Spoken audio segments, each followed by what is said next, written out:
Hello again and welcome to another bearing removal and replacement video featuring Boca bearings. Now today's engine is another rather unique subject, and it is a rotary valve engine. It is an RCV 91CD rotary valve 4-stroke engine. Now the best I can come up with from a review article is that this engine came out to production in 2005, so it's a rather recent one, but I do not know how long its production life was. Now right now the engine is completely assembled. I'm going to go to the table and show you this and kind of compare it with another rotary valve engine I've got here. And then I'm going to do a disassembly video and I'll come back and we'll do the bearing removal and replacement. Okay, so here is the RCV 91CD engine that I will be replacing the bearings in. Now I've got the carburetor loose already because I was doing some fitment issues for other carburetors. But so this is the engine, rather unique looking, and it is a rotary 4-stroke engine, similar in design to this HP 49 VT engine. This too is a rotary valve engine, and I did a bearing removal and replacement video in this engine already. The only real differences here are in the carburetor placement, which is kind of curious because I think I would prefer the carburetor in the rear of the engine like this as opposed to in the front. But then of course the drive mechanism for the rotary valve is actually exposed and kind of shown here, which kind of is a cool look. But I'm not exactly sure how all that's done inside here, but like I said, I'm gonna go and do a disassembly video of this because there's some things I need to inspect for the customer on this, and then I will be removing and replacing the bearings. Okay, here I am at the table again. I've got the engine disassembled. Pause for dramatic effect. You may say that doesn't look like it's disassembled. Well, there isn't a whole lot to disassembly, but that was a disassembly video for the customer. And basically it's these 6 screws on the bottom half of the case, very similar to the HP engine, and just removing the top. So this engine is quite a bit different on the inside, and it's an incredibly oily engine. So one of the issues that I was seeing when I was running this engine was I was getting leakage from, look like, the front bearing, and I think I've discovered why, because, and I'll show you when I get this thing out of here, it looks like there's a little bit of damage to the seal on this front bearing. So basically you just kind of have to, I mocked this up, I've had it apart, looked at it, did my inspection, and I just kind of put it back together here so that I could do this on video here. So here's the lower crankcase half. Really nothing of super interest there, so I'm going to set that aside. And here's a spacer that goes in front of that front bearing, and then we just kind of very gently pull the guts out of this thing. So here's our housing and the big rotary sleeve in there. So again, I'm going to set those parts off to the side because this is a super oily engine. So here's our piston. In fact, let me get my container here so I can put these parts in the proper container. Here's our piston and our whole connecting rod assembly, crankshaft assembly with the 2 bearings we're going to replace. So here's the thing. I've looked at the review articles on these CD style engines, the 58 and the 91, and they do actually have 3 bearings. They have 2 on the crankshaft, and then there's 1 in here.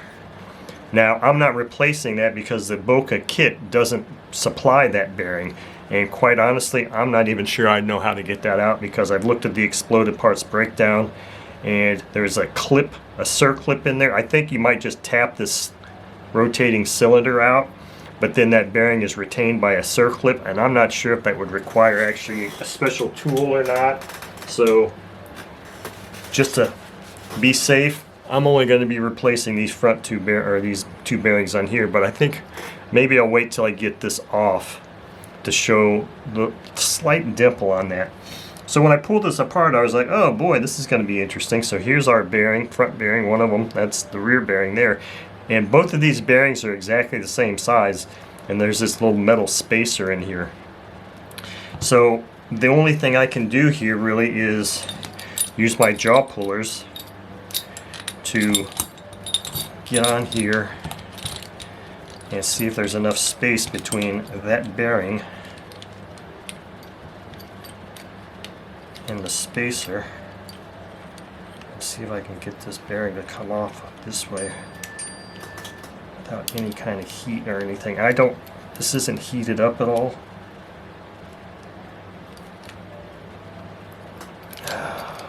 It's not looking like there's a whole lot of space there. Maybe I can make space.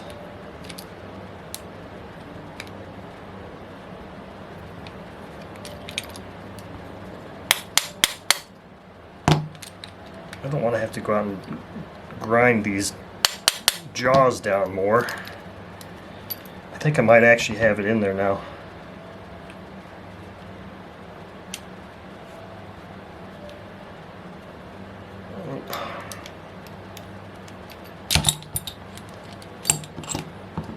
That out of the way.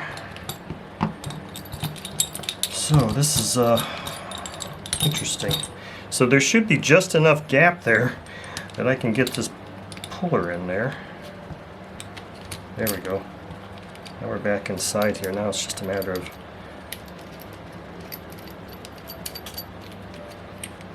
lining this thing up again.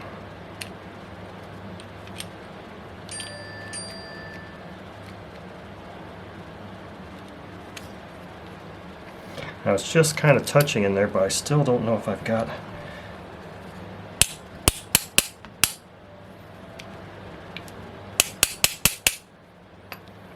I don't want to have to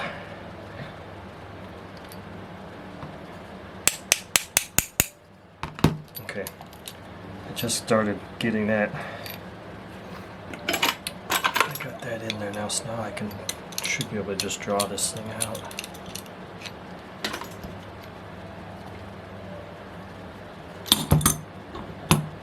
Yeah, it's gonna, looks like I'm getting it off here now. Wow, that was interesting. Oh, come on. Really?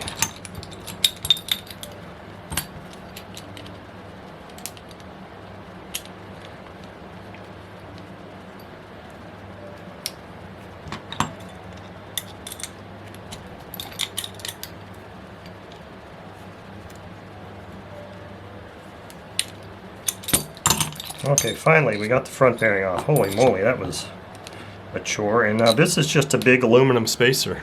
So that's interesting. So this is an open, both of these, this rear bearing is open. So this is the thing that's really interesting about this engine, and there's no way that I'm going to be able to use this to get that other bearing off because that thing is just not long enough. So it's interesting because, oh, here's another spacer. Look at that. Interesting. Because this thing just has, when it was running, it was just hemorrhaging oil. Just a lot of oil. So you got a rubber seal bearing on both sides of this and an open here, and so it seems like that would be okay, but I don't know why. Maybe it's just the design of this engine that has it collecting a lot of oil. So here is a dimple where I believe is where the leak was coming from. Now how that got like that, I have no idea. Let me see if this side, oops, let me see if this side had any kind of damage to it. This side, this seal looks fine. But so that's probably where our oil leak was coming from. Now I got to figure out how I'm going to get this thing off of here.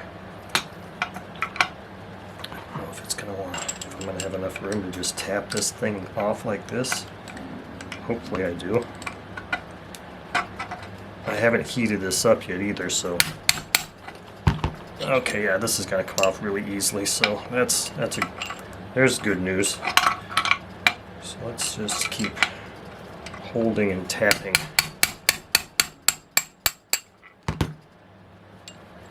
Now I could probably put the bearing puller on it if I really wanted to, but I think it'll come off here.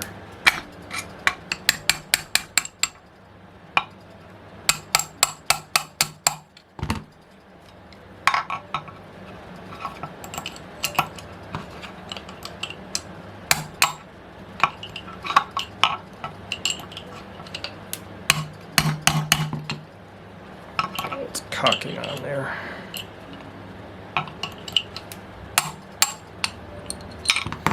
There we go. Now, this drive gear, this is the drive gear that turns that rotating cylinder, and it's very loose, and it is held in place with a small woodruff key. I am not going to take, I don't know if I really want to take that out. It's a very small woodruff key. I'm probably gonna, I gotta clean this crankshaft up. I mean, this was a really low time engine. In fact, it was bought new, and not by me, by the person that sent it to me. And he only had like 45 minutes of runtime on it and was still having issues getting it to run properly. So he sent it to me to see if I have any more luck. And so anyway, I guess I can take this thing out here, just be incredibly careful with this little woodruff key. Oh my gosh, when I get a woodruff key that's that small, that's concerning, just because of the fact that if you sneeze, you're going to lose it. So anyway, I got to secure that in a very safe place, maybe on this magnet. I got a really strong magnet over here. I put it on that magnet to hold it in place. So now I can go clean this crankshaft up, and we can get on with the bearing installation. Okay, I'm back here ready to install the bearings in this engine, or at least install the bearings on the crankshaft, because that's really all you do is just put them on the crankshaft and then set it in there for reassembly. So I got this crankshaft all nice and beautiful, just like it came from the factory. And the one thing I didn't mention before that I noticed, and I'm not a super huge fan of, is that this is not a one-piece cut crankshaft. It's actually two pieces. The crank pin is actually cut and then pressed in here. I have not seen that in too many other instances, and I'm not a super huge fan of that, because to me that looks like that would be the weak point of this. So what I'm going to do here is, I've still got the old bearings here, and I've got the spacer, the gear, and this other little bushing, and of course the lower crankcase. So I can go ahead and fit those things in here, and I think I'm going to need all of these items just to make sure I get the spacing correct. But I want to say that I'm going to lubricate all these parts up with Lightning Lube Road Power from Boca, because I just love this lubricant, and I use it for all of my bearing installations and reassembly tasks. So I'll just put a pump or two in there and get things all ready. So let's look at this kit for the Boca bearings.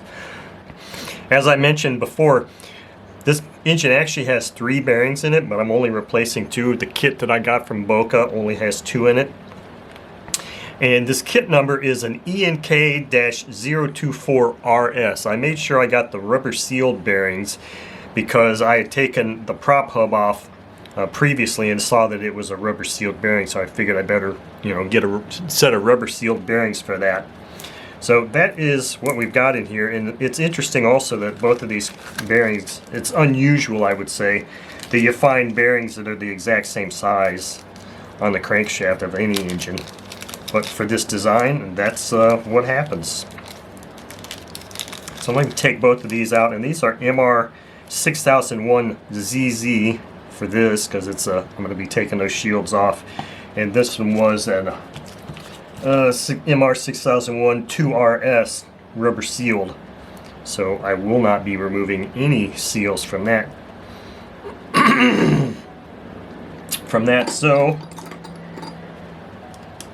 let's go ahead and pop these shields out of the rear bearing.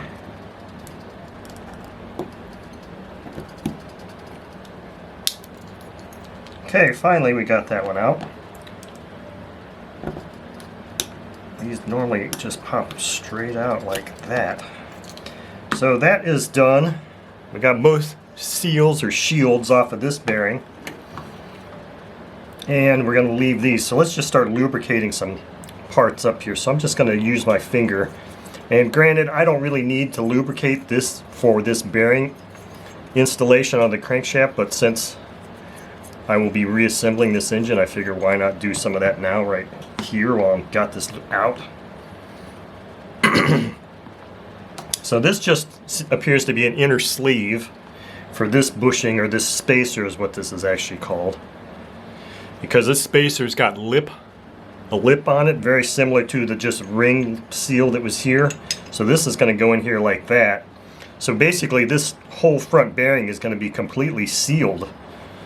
That's why it's curious that this engine would put out so much oil from the vent, because the vent is here, which is it's between the two bearings. And this thing just really puts out a ton of oil when it's running. I mean, a lot. I think this might be one of the few engines that I put bearings on that I really don't need heat. At least I don't believe I'm going to need heat. I'm going to put this off to the side here because I think I'm going to have to move this over here to do this. Now, if you recall from the last segment, I had a little bitty woodruff key that I have to put in here first, which is what we're going to do now. So I've got that little bitty thing stuck to a magnet here, and it had a little cutout in it too. So it's a woodruff key that's got a special little cutout also.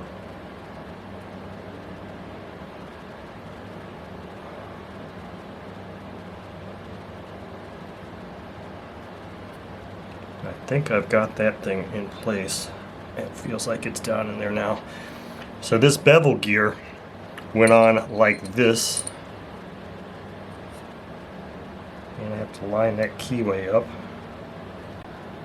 Okay, so I got this bevel gear on here. I don't know why it was feeling like it was tight. It seemed like it slid right off to begin with. So now I'm just going to put this rear bearing on, because that's our next order of operations. And I think we're going to have to kind of gently tap this down into place too.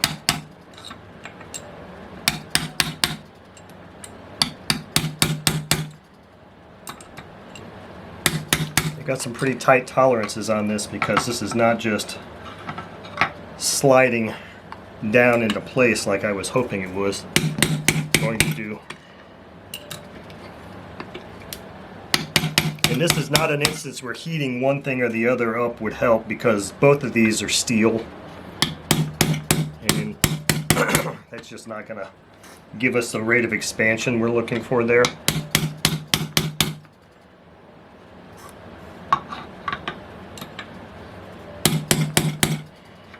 If you recall, this was a pretty tight fit coming off.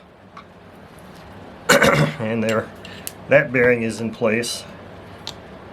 Now, these two fell off as I was doing that. So our next thing is to install this little bushing here and slide this whole little assembly on here. And now the front bearing will go on just like that. So again, we'll see if this is gonna just slide right over there. These bearings are pretty tight fitting. Yeah, that was about that far. So again, we're gonna have to do a little tapping exercise to get that seated. And there you have it. So now we can move this out of the way and we can kind of test fit.